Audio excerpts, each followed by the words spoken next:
ஒரு லீடிங் இருக்குது சார். ஏன்னா ஒரு ஸ்டார் தொகுதியா இப்போ காரைக்குடியை மாத்திட்டாரு சீமான். அது முன்னாடி இருக்க ஒரு நார்மலான ஒரு தொகுதி தான். மாங்குடி நின்னாரு, அதிமுக எச்ராஜா நின்னாரு, தேர்போகி பாண்டி நின்னாரு, அதிமுக கூட்டணியில் சொல்றேன். ஸோ இது ஒரு டஃப்பான ஒரு காம்படிஷனாக இருக்குன்றதான் நம்ம முன்னாடி சொல்லிட்டு இருந்தேன். இப்போ நீங்கள் சொன்ன மாதிரி நிறைய பேர் அங்கே சர்வேஸ் எடுத்துருக்கிறாங்க. அந்த சர்வேல பார்த்தீங்கன்னா தாவேக்காவோட ஆதரவு ஊடகங்களில் கூட எடுக்கப்பட்ட சர்வேக்கள் பார்த்தீங்கன்னா சீமானுக்கு தான் ஒரு வெற்றி வாய்ப்பு இருக்கிறதா சொல்கிறாங்க. சொந்த தொகுதிக்கு பக்கத்து தொகுதி அது. ஆக்சுவலி பார்க்கணுன்னா சொந்த ஊர் காரைக்குடியில் தான் யாருக்கு சிலை இருக்குது, தமிழ் தாய்க்கு சிலை இருக்குது. தமிழ் தாயின் தலைமகனாக தான் சீமானை அவங்க கொண்டாடுறாங்க. அப்படி கூட பார்த்துக்குவாங்களேன், அப்படி கூட நீங்கள் அதை பார்க்கலாம். இப்போ அந்த வகையில் சீமான் எங்கே நின்னாலுமே அது ஸ்டார் தொகுதியாக மாற்றக்கூடிய வல்லமை படைத்தவர் காரைக்குடியில் நிற்கிறாரு. பார்ப்போம். தெரிஞ்சு அங்கே வேலை பார்க்க துவங்கிட்டாங்க. இன்னிலிருந்து நீங்கள் கேட்குற நாள் இருக்குது. இன்னிலேருந்து அங்கே வேலை பார்க்க துவங்கிட்டாங்க. அங்கெல்லாம் அறையெல்லாம் எடுத்து அங்கே ஆட்கள்லாம் உட்கார வச்சு அதுக்கான வேலை நடந்துகிட்டு இருக்குங்கிறது தான் நமக்கு கிடைத்த ஒரு தகவல். வெற்றி பெறுவதற்கான ஒரு முழுமையான ஒரு உத்வேகத்தை, முழு உழைப்பை நாம் தமிழர் கட்சி போட போகிறது. ஏன்னா அவருடைய வெற்றிங்கிறது அந்த கட்சியினுடைய வெற்றி மாதிரி கொண்டாடுவாங்க.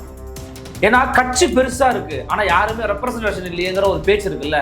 அதை தவிடுபடி ஆக்குவதற்காகவாது நாம் தமிழர் கட்சியின் தலைமை ஒருங்கிணைப்பாளர் திரு சீமான் அவர்கள் சட்டமன்றத்துக்குள்ளே போய் ஆகணும், ஒரு குரல் ஒழிச்சே ஆகணும். அப்போ அதை நோக்கி நாமளே இவ்வளோ பேசிக்கிட்டு இருக்கும்போது அவங்க பேசாமல் இருப்பாங்களா? வேலை பார்க்காம இருப்பாங்க. வேலை பார்க்க ஆரம்பிச்சிட்டாங்க. இல்லை, விகடன் வளர்ற கட்சியை ஆக்சுவலி ஏன் நம்ம பாராட்டினாங்க? உண்மையை சொல்லவா, கூட்டம் வந்ததுனால தான் பாராட்டினாங்க. விகடனுக்கு அந்த கூட்டத்தை பார்த்து தான் ஒரு பிரமிப்பு ஏற்பட்டிருக்கு. ஒன்றுமே வராதுன்னு நினச்சோம், ஆளுங்களே வரமாட்டாங்கன்னு நினச்சோம், வந்துட்டாங்களையா. கட்சி காலி நினச்சோம், வந்துட்டாங்களையா. பின் ட்ராப் சைலண்டில் இருக்கிறாங்க சீமான் பேசுகிறப்ப. புரியுதா உங்களுக்கு சொல்கிறது? அப்போ அந்த கூட்டம் யாருமே சற்று திரும்பி பார்க்க வைக்கும். நானே என்னோட சேனலில் போட்டிருந்தேனே, தமிழ்நாட்டினுடைய முக்கியமான கட்சிகள் திரும்பி பார்த்தாங்க சார், என்ன நடக்குதாங்கன்னு. வரான்ல, பார்க்குறான்ல. சமபாதியாக ஆண்களுக்கு பெண்களுக்கு ஒரு வாய்ப்பு கொடுக்குறாருல, அதுவே ஒரு சாதனைன்ற, அதுவே ஒரு பெரிய சாதனை. இந்த முறை வாங்கின வாக்கை தக்க வச்சு, அல்லது அதை விட ஒரு 2-3%, 5% தாண்டி வாங்கி 4-5 பேர் உள்ளே போகிறாங்கன்னா 2031 தமிழ்நாட்டு அரசு தீர்மானிக்கும் போது நாம் தமிழர் கட்சி. நீங்கள் எழுதி வச்சு, தமிழ்நாட்டில் இருக்கிற மற்ற அரசியல் கட்சிகளுக்கு நாம் தமிழர் கட்சி ஒரு பாடம், ஒரு படிப்பினை, ஒரு நம்பிக்கை. புரியுதா உங்களுக்கு? அதன் பிறகு பாருங்களேன், எல்லாரும் இவர்கிட்ட சேருவாங்க.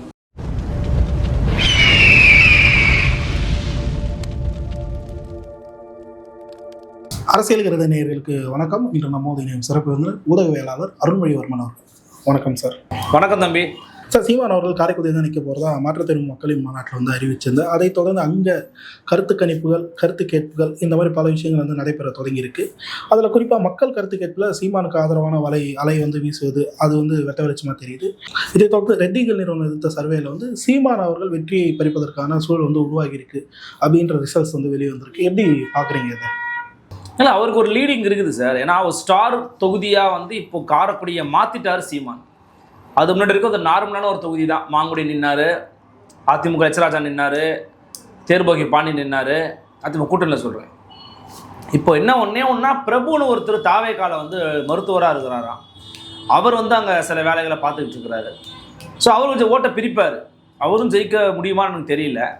ஸோ இது ஒரு டஃப்பான ஒரு காம்படிஷனாக இருக்குன்றதான் நம்ம முன்னாடி சொல்லிட்டு இருந்தேன். இப்போ நீங்கள் சொன்ன மாதிரி நிறைய பேர் அங்கே சர்வேஸ் எடுத்துருக்கிறாங்க. அந்த சர்வேல பார்த்தீங்கன்னா தாவேக்காவோட ஆதரவு ஊடகங்களில் கூட எடுக்கப்பட்ட சர்வேக்கள் பார்த்தீங்கன்னா சீமானுக்கு தான் ஒரு வெற்றி வாய்ப்பு இருக்கிறதா சொல்கிறாங்க. ஆனாலும் என்னையை பொறுத்த வரைக்கும் அப்படிலாம் பார்த்துட்டு அமைதியாக இருக்கக்கூடாது. கிரவுண்டில் போய் இறங்கி வேலை பார்க்க ஆரம்பிக்கணும். எனக்கு தெரிஞ்சு அங்கே வேலை பார்க்க துவங்கிட்டாங்க. இன்னிலிருந்து நீங்கள் கேட்குற நாள் இருக்குது. இன்னிலேருந்து அங்கே வேலை பார்க்க துவங்கிட்டாங்க. அங்கெல்லாம் அறையெல்லாம் எடுத்து அங்கே ஆட்கள்லாம் உட்கார வச்சு அதுக்கான வேலை நடந்துகிட்டு இருக்குங்கிறது தான் நமக்கு கிடைத்த ஒரு தகவல். கட்சிட்டு விசாரிப்போம் இல்லையா எப்படி போயிட்டுருக்குன்னு. வேலையை பார்க்க ஆரம்பிச்சிட்டாங்க. வெற்றி பெறுவதற்கான ஒரு முழுமையான ஒரு உத்வேகத்தை, முழு உழைப்பை நாம் தமிழர் கட்சி போட போகிறது. ஏன்னா அவருடைய வெற்றிங்கிறது அந்த கட்சியினுடைய வெற்றி மாதிரி கொண்டாடுவாங்க. ஏன்னா கட்சி பெருசாக இருக்குது, ஆனால் யாருமே ரெப்ரசன்டேஷன் இல்லையேங்கிற ஒரு பேச்சு இருக்குல்ல. அதை தவிடுபடி ஆக்குவதற்காகவாது நாம் தமிழர் கட்சியின் தலைமை ஒருங்கிணைப்பாளர் திரு சீமான் அவர்கள் சட்டமன்றத்துக்குள்ளே போய் ஆகணும், ஒரு குரல் ஒழிச்சே ஆகணும். அப்போ அதை நோக்கி நாமளே இவ்வளோ பேசிக்கிட்டு இருக்கும்போது அவங்க பேசாமல் இருப்பாங்களா, வேலை பார்க்காம இருப்பாங்களா? வேலை பார்க்க ஆரம்பிச்சிட்டாங்க. வெற்றி பெறுவதற்கான சூத்திரத்தை அறிந்து செயல்பட வீரியத்தோடு களமாட துவங்கி இருக்கிறது நாம் தமிழர் கட்சி. குறிப்பாக இப்போது ஒரு தலைவர் வந்து ஒரு தொகுதியை வந்து தேர்ந்தெடுக்கணும், ஆல்ரெடி அங்கே எவ்வளோ ஸ்கோர் பண்ணியிருக்கோம், அந்த மாதிரி விஷயங்கள்லாம் வந்து பார்க்கப்படும். காரைக்குடியில் இதுக்கு முன்னாடி நாம் தமிழர் அந்த அளவுக்கு பெரிய பர்ஃபார்மன்ஸ் பண்ணியிருக்காங்க. ஏன்னா திருவொற்றியூரில் நல்ல வாக்குகள்லாம் பெற்றிருந்தார். அதை விட்டுட்டு ஏன் இப்போ காரைக்குடி போனோம்? இல்லை, இன்னொன்று சிவங்க அவருடைய சொந்த தொகுதி மானாமதுரை. ஆக்சுவலி அங்கே வந்து அது வந்து தனி தொகுதி அங்கே நிற்க முடியாது. மற்றபடி அந்த ஊர் பாசம், சீமான் வந்து ஒரு கட்சியோட லீடரு அப்படிங்கிற ஒரு மெட்டீரியல் இருக்குல்ல, அந்த கான்டென்ட் இருக்குல்ல, அதை வச்சு தான் அவங்க பயணிக்கிறாங்க. நீங்கள் சொல்கிற மாதிரி முன்னாடி எவ்வளோ வாங்கினார், இப்போ எவ்வளோ வாங்கினாருன்னா அந்த தொகுதியில் நாம் தமிழர் கட்சிக்கு ஒரு நல்ல வாக்கு வங்கி இருக்குது, ஏற்கனவே இருக்குது அந்த தொகுதியில். அதை கணிச்சு தான் அங்கே போய் நிற்கிறாங்க. சும்மா ஒன்றும் போய் நிற்கலை. ஏப்பா அது போய் நிற்கலாம்ப்பா போப்பா அப்படிலாம் நிற்கல. அவர் அந்த தொகுதியில் ஏற்கனவே நாம் தமிழர் கட்சி எம்பி எலெக்ஷனில் கூட நல்லா ஓட் பர்சன்டேஜ் வாங்கியிருந்தாங்க. அதனால் தேர்வு பண்ணி போய் நிற்கிறாரு. இன்னொன்று, நான் நல்லா இருக்கிறதா போய் நிற்பேன் அப்படின்லாம், அதுதான் வந்து அரசியல் சூத்திரம். அதை நான் இல்லைன்னு மறுக்கலை. அதுக்காக அதை ஒன்றை மட்டுமே வச்சுட்டு போய் நிற்க முடியாது. அவர் சொந்த தொகுதிக்கு பக்கத்து தொகுதி அது. ஆக்சுவலி பார்க்கணுன்னா சொந்த ஊர் காரைக்குடியில் தான் யாருக்கு சிலை இருக்குது? தமிழ் தாய்க்கு சிலை இருக்குது. தமிழ் தாயின் தலைமகனாக தான் சீமானா அவங்க வந்து கொண்டாடுறாங்க. அப்படி கூட பார்த்துக்கோங்களேன், அப்படி கூட நீங்கள் அதை பார்க்கலாம். இப்போ அந்த வகையில் சீமான் வந்து எங்கே நின்னாலுமே அது ஸ்டார் தொகுதியாக மாற்றக்கூடிய வல்லமை படைத்தவர். காரைக்குடியில் நிற்கிறாரு, பார்ப்போம். குறிப்பாக காங்கிரஸ் வந்து அங்கே இப்போ ஆளுங்கட்சியாக இருக்காங்க. இப்போ சமீபத்தில் திமுக காங்கிரஸ் இடையேயான அந்த உறவு, அது வந்து இப்போ காங்கிரஸ் தொகுதியில் திமுகவினர் வந்து துரிதமாக வேலை பார்ப்பாங்களா அப்படின்ற ஒரு கேள்வியும் இருக்குது. அதே மாதிரி 24 என்டிஏல ஆன்டி ஏடிஎம்கே ஓட்ஸ் இப்போ அவங்களுக்கு ஏடிஎம்கே கூட்டணி கன்வெர்ட் ஆகுமான்ற ஒரு கேள்வி இருக்குது. ஸோ அந்த சாதகங்கள்லாம் எப்படி பார்க்குறீங்க? இல்லை, அது ஒரு அதில் நெருக்கடியும் இருக்குது, பலன்களும் இருக்குது தம்பி. நெருக்கடின்னு என்னென்னா, அமமுகவும் பாஜகவும் தனித்தனியாக இருந்தாங்க 21. இப்போ என்ன ஆகிறாங்க? தேர்போகி பாண்டி எச்ராஜாவும் சேர்த்தாலே 50,000 வாக்கு மேலே போகுது. அப்போ அதை எப்படி வந்து இவங்க கணிசமாக உடைக்க போகிறாங்கங்கிற ஒரு பேச்சு இருக்குது. அமமுக உண்மையிலேயே ஃபுல் ஃப்ளெஜ்டாக பாஜகவுக்காக ஒர்க் பண்ணுமா? அந்த கேள்வி இருக்குது. திமுகவினர் கணிசமாக காங்கிரஸுக்கு ஆதரவாக வேலை பார்ப்பாங்களா? அதோடைய, ஏன்னா எங்களுக்கு திமுக வந்து சொல்கிறது ஒன்று செய்கிறது ஒன்று ஆகுது, வேலை பார்க்க மாட்டேங்கிறாங்கிறதா காங்கிரஸோட குற்றச்சாட்டு. இப்போ இந்த முறை வேலை பார்ப்பாங்களா அப்படிங்கிற கேள்வி இருக்குது. அப்போது காங்கிரஸுக்கு திமுக ஒழுங்காக வேலை பார்க்கணும், பாஜகவுக்கு அதிமுக ஒழுங்காக வேலை பார்க்கணும், நாம் தமிழர் கட்சிக்கு நாம் தமிழர் கட்சி தான் வேலை பார்க்கணும். நான் சொல்ல டிஃப்ரென்ஸ் உங்களுக்கு புரியுதா? அந்த ரெண்டுமே தேசிய கட்சி தான் நிற்க போகுது. தேசிய கட்சி நிற்பது தான் நாம் தமிழர் கட்சிக்கு ஒரு ப்ளஸ். தேசிய கட்சியா, தன்மானமிக்க மாநில கட்சியா அப்படிங்கிறத அவர் முன்வைப்பார். அப்போது தேசிய கட்சிகளாக நிற்கிறது சீமானுக்கு ப்ளஸ்ஸு. ஆனால் அங்கே வேலை பார்க்குறாங்கன்னா அது இவருக்கு வந்து ஒரு நெருக்கடி. அந்த வேலையை தாண்டின வேலையை அவங்க பார்க்கணும். துட்டு விளையாடும், காசு விளையாடும், பணம் விளையாடும், சாதி விளையாடும். அதெல்லாம் தாண்டி வேலை பார்க்கணும்ல, அதை பார்க்கணும். அதுதான் ப்ளஸ் அண்ட் மைனஸ் நான் சொல்கிறேன். ஓகே சார், இந்த வேட்பாளர் அறிவிப்பில் வந்து நீங்கள் கூட காணொலியில் போட்டிருந்து பார்க்கும்போது இந்த ஜாதி வாரிய அந்த பிரதிநிதித்துவம், அந்த விஷயத்தை எப்படி பார்க்குறீங்க? உண்மையிலேயே வந்து ரொம்ப ஒரு நுணுக்கமான வேலை தான் அது, சாதாரணமான வேலை கிடையாது. நிறைய பேர் வந்து முட்டாள்தனமாக வந்து வார்த்தை ஏன் பயன்படுத்துகிறான்னா, இடஒதுக்கீட்டை பற்றிய அடிப்படை புரிதல் இல்லாத ஒரு அவங்க தான் அந்த மாதிரிலாம் பேசுவாங்க. பூமுட்டத்தனமாக பேசுவாங்க. ஏய் பாத்தியா சாதியை பார்த்து நிப்பாட்டிடுறாரு. டேய், சாதியை பார்த்து தாண்டா எத்தனை பேருக்கு ரெப்ரசன்ட் கொடுக்க முடியுன்றதை பண்ண முடியும். உங்களுக்கு புரியுதா நான் சொல்கிறது? சாதியே பார்க்கல, பொதுவாக அப்படியே நிப்பாட்டி விட்டேன், எல்லோரும் ஓசியாகனா சொல்லுவேன். ஏய் பாடுறா, எல்லாம் பூரா பாப்பார கட்சிடா இது, பேசுவான். நான் சொல்லலை, அப்படி பேசுவான். புரியுதா உங்களுக்கு? அதனால தானே பிஜேபி அந்த சாயல் தானே இருந்துச்சு. அண்ணாமலை வந்த பிறகு தானே சாயலே மாறுது. ஒரு ஓபிசி வந்த பிறகு தானே சாயலே மாறுது. கட்சி வந்து பார்த்தீங்கன்னா, நீங்கள் சாதி அடிப்படையில் தான் வேட்பாளர்களை தேர்வு பண்ணி அவங்கள எங்கே நிப்பாட்டலாங்கிறது அவங்க விருப்பம். சில பேர் இப்போதே தேர்தலில் நிற்கலாம், சில பேர் வேறு தேர்தல் நிற்கலாம். அது அந்த கட்சியினுடைய நிலைப்பாடு, விருப்பம். பட் இவங்களுக்கெல்லாம் வாய்ப்பு கொடுக்குறீங்கல்ல, அதெல்லாம் வந்து உண்மையிலேயே நல்ல அசாத்தியமான விஷயத்தை பண்ணியிருக்கிறாரு. நீ என்ன சொன்ன, இது நாம் தமிழர் கட்சியில், இது நாம் நாடார் கட்சி. நாடாருக்கு மொத்தமாகவே 10 தொகுதி தான் கொடுத்துருப்பாரு போல தெரியுது. புரியுதுங்களா உங்களுக்கு? அங்கே பார்த்தீங்கன்னா அதிகமாக வன்னியர்களுக்கும் பறையர்களுக்கும் தான் அதிகமான வாய்ப்பு. ஏன்னா அவங்க தான் தமிழ் சமூகத்தில் அதிகமாக இருக்கக்கூடிய மக்கள் அவங்க தான். சாதி அடிப்படையில் பார்க்கணுன்னா அது ஒரு பெரிய விஷயம். அறிஞர்களுக்கு வாய்ப்பு கொடுத்துருக்குறாங்க, திருநங்கைக்கு வாய்ப்பு கொடுத்துருக்குறாங்க. இதெல்லாம் எந்த கட்சிங்க பண்ணுச்சு? ஒரு பொது தொகுதியில் ஒரு திருநங்கையை நிற்க வைக்கக்கூடிய தைரியம், ஆற்றல், தன்னம்பிக்கை வேறு எந்த கட்சிக்கு இருக்குன்னு நீங்கள் சொல்லுங்கள். அதை பண்ணுறாருல்ல, சமபாதியாக ஆண்களுக்கு பெண்களுக்கு ஒரு வாய்ப்பு கொடுக்குறாருல, அதுவே ஒரு சாதனைன்ற.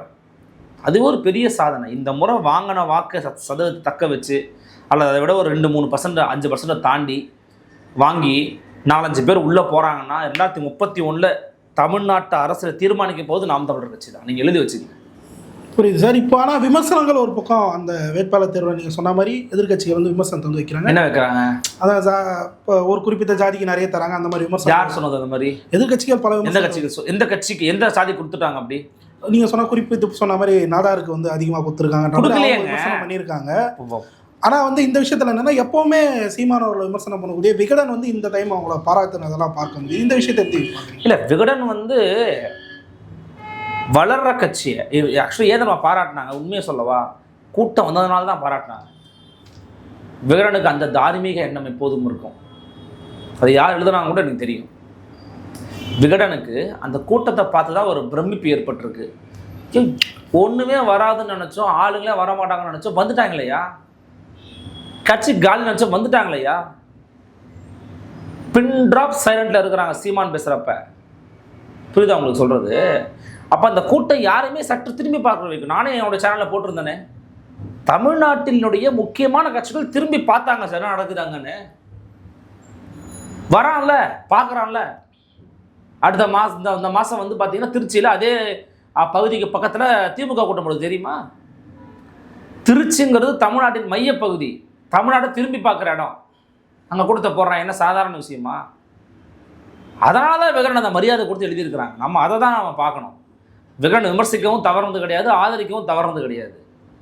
அப்போ அந்த கூட்டம் தான் எல்லாரும் திரும்பி பார்க்க வச்சிருக்குது. எதிர்கட்சிகளுக்கு அது சிறு தயக்கத்தை ஏற்படுத்தியிருக்கணும். இல்லை சார், என்னன்னா அதிமுகவோ பாஜகவோ இப்போ யோசிக்கிற தருணத்துக்கு வந்துட்டாங்க. தாவேக்காவே வந்து பார்த்தீங்கன்னா, இப்போது அண்மையில் ஒரு வீடியோ ஒன்று பார்த்தேன். அதில் அண்ணன் ராஜ்மோகன் அவர்கள் பேசுகிற போது சொல்லியிருந்தார். ராஜ் சம்பத்தில் கேட்டாராம், என்னென்ன கூட்டம் வந்துருச்சு, 4 சீட்டு ஜெயிச்சிருவாங்க போல் இருக்கே அப்படின்னு சொன்னாராம். அதன் பிறகு அவங்க கலாச்சிக்கிறது வேற. ஆனால் அந்த எண்ணத்தை உங்களுக்கு உருவாக்கியிருக்காரு பார்த்தீங்களா? உங்கள் வாயால் சொல்லிட்டீங்க. என்ன சொல்லிட்டீங்க? கூட்டம் வந்துருச்சு, என்ன கூட்டம் வந்துருச்சு என்னன்னு சொல்லியிருக்கிறீங்க. அப்போ என்ன அர்த்தம்? கொள்கை பிறழ்வு இல்லாமல் கூடக்கூடிய கூட்டம் இன்னும் சீமாட்ட இருக்குன்னு அர்த்தம். ஒன்றே ஒன்று சொல்கிறாங்க, இந்த முறை மட்டும் 8% வாங்கி காமிச்சிட்டாருன்னு வைங்களேன், அதை தாண்டிட்டாருன்னு வச்சுக்கோங்களேன், விஜய் இல்லை வேற எந்த கொம்பம் வந்தாலும் தமிழ்நாட்டில் கொள்கை ரீதியாக இருக்கிற ஒரு கூட்டத்தை எவனாலே அசைக்க முடியாதடாங்கிற ஒரு தன்னம்பிக்கையை, ஒரு ஆற்றலை, ஒரு வைராக்கியத்தை அதை வந்து ஊட்டிடுவாருங்க சீமானா. அதை விட ஒரு பெரிய சாதனை வேறு எதுவுமே கிடையாது. கேட்டிங்கன்னா நினச்சி பாருங்க, விஜய் எவ்வளவு பெரிய நடிகர், உச்சபட்ச நடிகர், super star of Tamil cinema. யாருக்கு மாற்றுகிறது இருக்கு? இல்லை. நான் விஜய் ரசிகன், மாற்றுகிறதே இல்லை. ஆனால் அந்த விஜய் கட்சி ஆரம்பித்த பிறகு இன்னும் தன் ரசிகர்கள்ட்ட தான் பேசிக்கிட்டு இருக்கிறாரு. அந்த ரசிகர் கூட்டம் அப்படியே ஓட்டு அறுவடை ஆகலாம், ஆகாமலும் போகலாம், விழலாம், விழாமலும் போகலாம். ஆதனில் வந்து ஒரு பேர் எடுக்கிறாங்க, நண்பர் முரளி எடுக்கிறாரு. அதில் ஒரு தம்பிகிட்ட பேர் எடுக்கிறாரு. அவர் அந்த தம்பி சொல்கிறார், என் பேரே சுறாங்க. ஏன் தம்பி 2010 பிறந்தாங்க, அம்மா போய் படம் பார்த்துட்டு வந்த பிறகு நான் பிறந்துட்டாங்க. சரி தம்பி, ஆதார் கார்டை காமிக்கிறாரு, என் பேர் சுறான்னு. அப்புறம் தான் தெரியுது 16 வயசு பையன். ஓட்டுருக்கா? இல்லை. இந்த மாதிரி எத்தனை பேர் இருக்கான் தெரியாது. ஒரு குழந்தை அழுவுது, விஜய் அம்மா படம் பார்க்கணும், போடலை, பிள்ளைக்கு ஓட்டுருக்கா? இல்லை. எத்தனை பேர் அழுகுறாங்க இந்த மாதிரி. எனக்கு பயமாக இருக்குது, விஜய் தோத்துப்பிட்டாருன்னா என்ன நடக்குமோ, தப்பு நடந்துருமோன்னு பயமாக இருக்குது. தப்புனா தவறான முடிவு எடுத்துருவோம், பயமாக இருக்குது சார். இப்போவே சொல்கிறேன் நான், எழுதி வச்சுங்க நீங்கள். ஒரு பையன் அப்படி தான், இது ஒரு கோயிலில் தீ மிதிக்கிற விழாவில் தீ மிதிச்சியாக போனையா, அதுவே முதல்ல நம்ம உடன்பாடு இல்லாத ஒரு விஷயம். சரி இப்போ பண்ணுறாங்க, அதில் கொடியை தூக்கின்னு போகிறான். இந்த தாத்தா கொடியை பிடிக்க அடிக்க போயிட்டாரு, சிக்கிய தூக்கி போட்டு போகிறான் அந்த பையனை. அந்தளவுக்கு காண்டாயிருச்சு. விஜய் மொழியில் சொல்லணும்னா காண்டு அந்தளவுக்கு ஆயிடுச்சு. காண்டு ஏற்றுறாங்க இவங்கெல்லாம். நயா பண்ணிக்கிட்டு இருக்கீங்க, கட்சி நடத்த சொன்னா சர்க்கஸ் கூட நடத்திக்கிட்டு இருக்கீங்கன்ற மாதிரி கோபம் வந்துருச்சு. இப்போ பிரச்சனை என்னன்னா, இவ்வளவு தூரம் வந்து ஆளெல்லாம் இவங்களை பிரிப்பார் அவளை பிரிப்பார்னு பேசி சீமானியோட 8% தாண்டிட்டார்னு வைங்க, தமிழ்நாட்டில் இருக்கிற மற்ற அரசியல் கட்சிகளுக்கு நாம் தமிழர் கட்சி ஒரு பாடம், ஒரு படிப்பினை, ஒரு நம்பிக்கை. புரியுதா உங்களுக்கு? அதன் பிறகு பாருங்களேன், எல்லாரும் இவர்கிட்ட வந்து சேருவாங்க. குறிப்பாக அந்த 8% திருப்பி மென்ஷன் பண்ணும்போது ஒரு கேள்வி வருது, 8% தக்க வைக்கிறதா பெரிய விஷயம்னு சொல்கிறீங்களா? அப்படி இல்லை சார், இது வந்து எல்லாருக்குமே ஒரு வாழ்வா சாவா போராட்டம், எல்லாருக்குமே பிரச்சனை இருக்கு. விஜயால எல்லாருக்கும் பிரச்சனை இருக்குங்கிறேன் நான். விஜய்க்கே பிரச்சனைங்கிறது வேற, புரியுதுங்களா? திமுகவுக்கு பிரச்சனை, அதிமுகவுக்கு பிரச்சனை, விசிகாவுக்கு பிரச்சனை, காங்கிரஸுக்கு பிரச்சனை, பிஜேபிக்கு பிரச்சனை, என்டிகேக்கு பிரச்சனை, விஜய்க்கும் பிரச்சனை. விஜய் கட்சி ஆரம்பிச்சதுனால சொல்கிறேன்.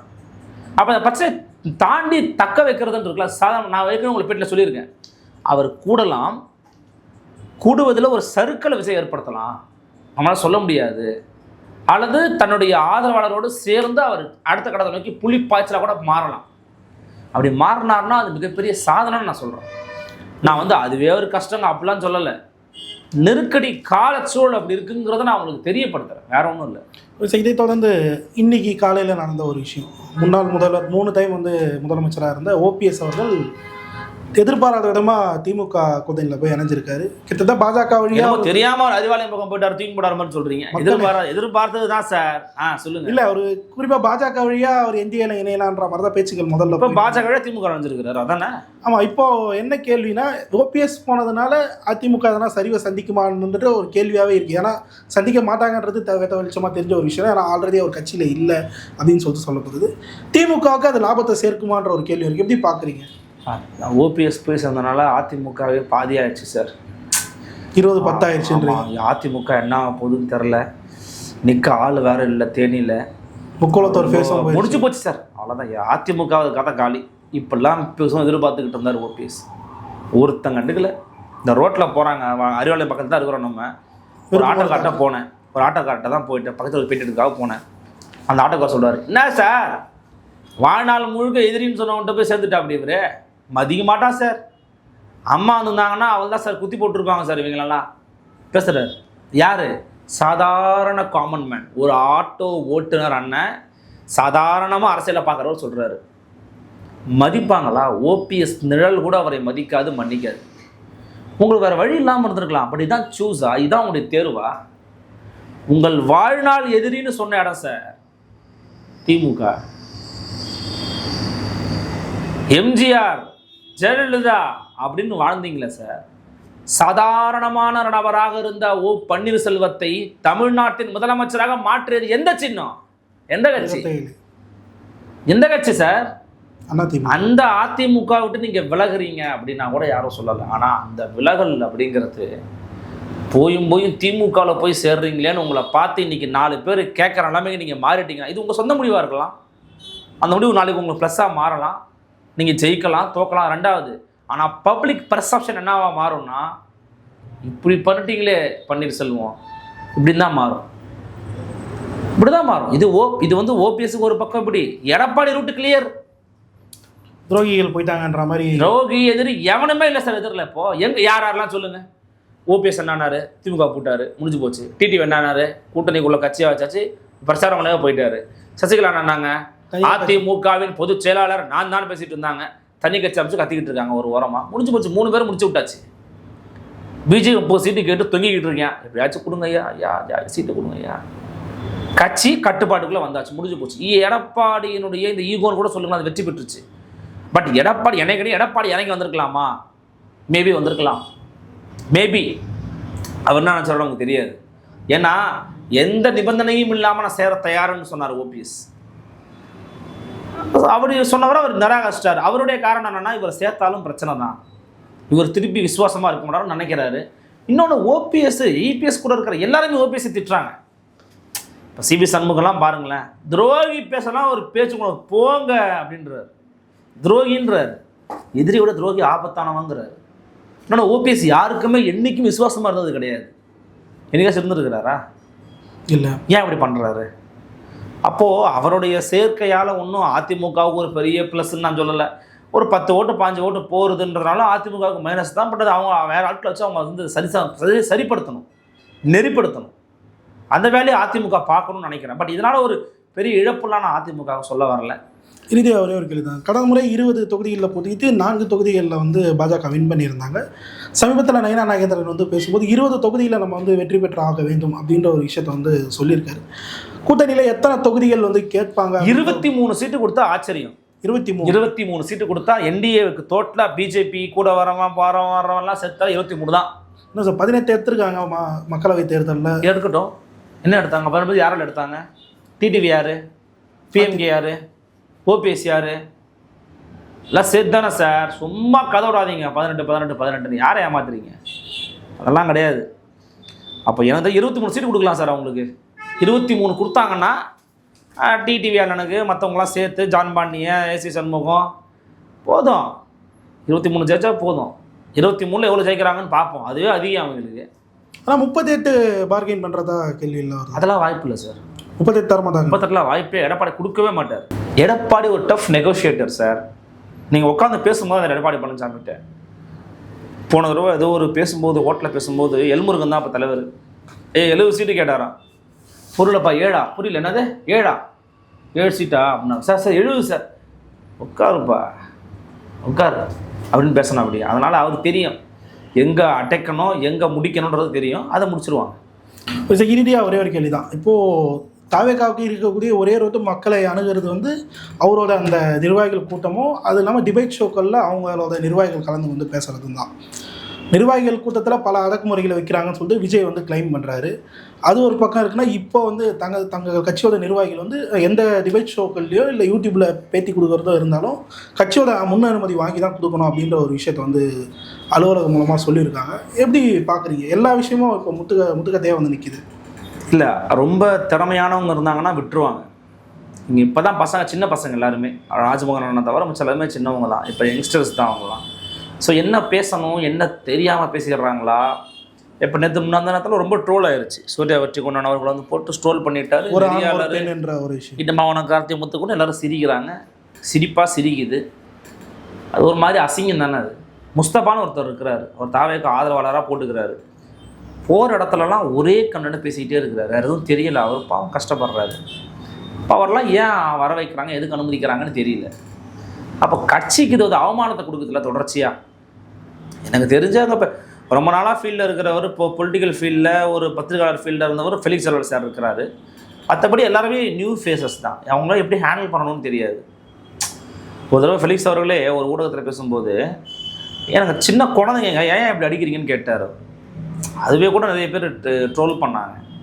சிக்கல் என்னன்னா, அவங்களுக்கு பேசுகிறதுக்கு சரியான தகுதியான நேர்த்தியான ஆட்களை இன்னும் அவங்க உருவாக்கணும்ல.